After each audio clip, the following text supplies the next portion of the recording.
These are the people I'm going to be filming in front of today.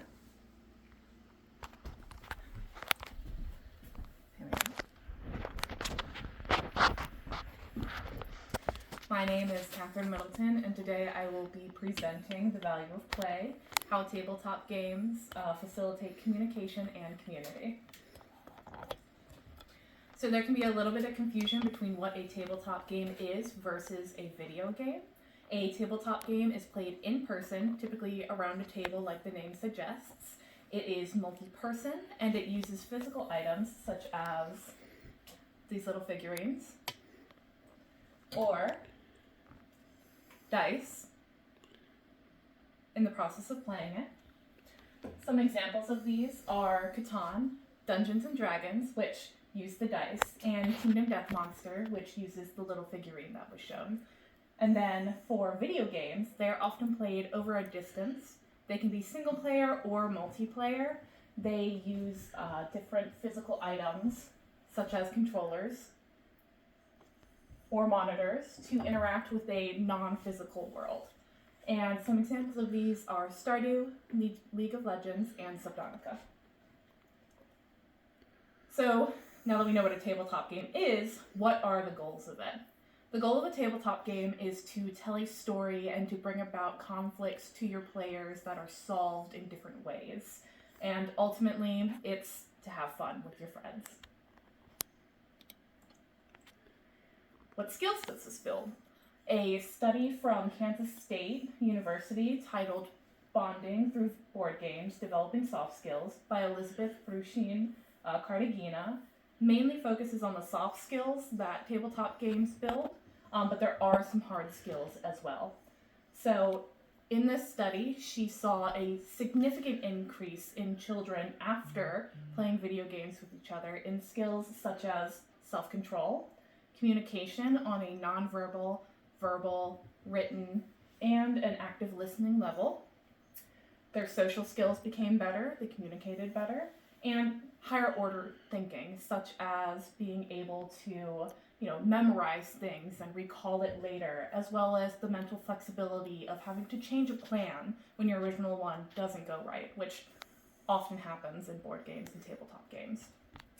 The hard skills that are built through tabletop games are strategic planning how you're going to go through and solve this problem, time management, how are we going to get everyone in one place at one time, and math, which is often seen when you have to add and subtract different skill sets which apply to the actions that you do in-game. How is this useful? So, from Pace University, a study titled Tabletop Role-Playing Games and Social Skills in Young Adults by Lily Spinelli actually went in and explored the use of tabletop games as therapy for those with autism and those who struggle in social settings. So the sort of overarching theme of this paper showed that after 6 months of playing these tabletop games and actively interacting with people, they became more comfortable talking and sharing different information. The skills in this are also useful in job applications. A lot of employers go and look for the soft skills that these tabletop games build and enforce. And it's also helpful in interpersonal communication.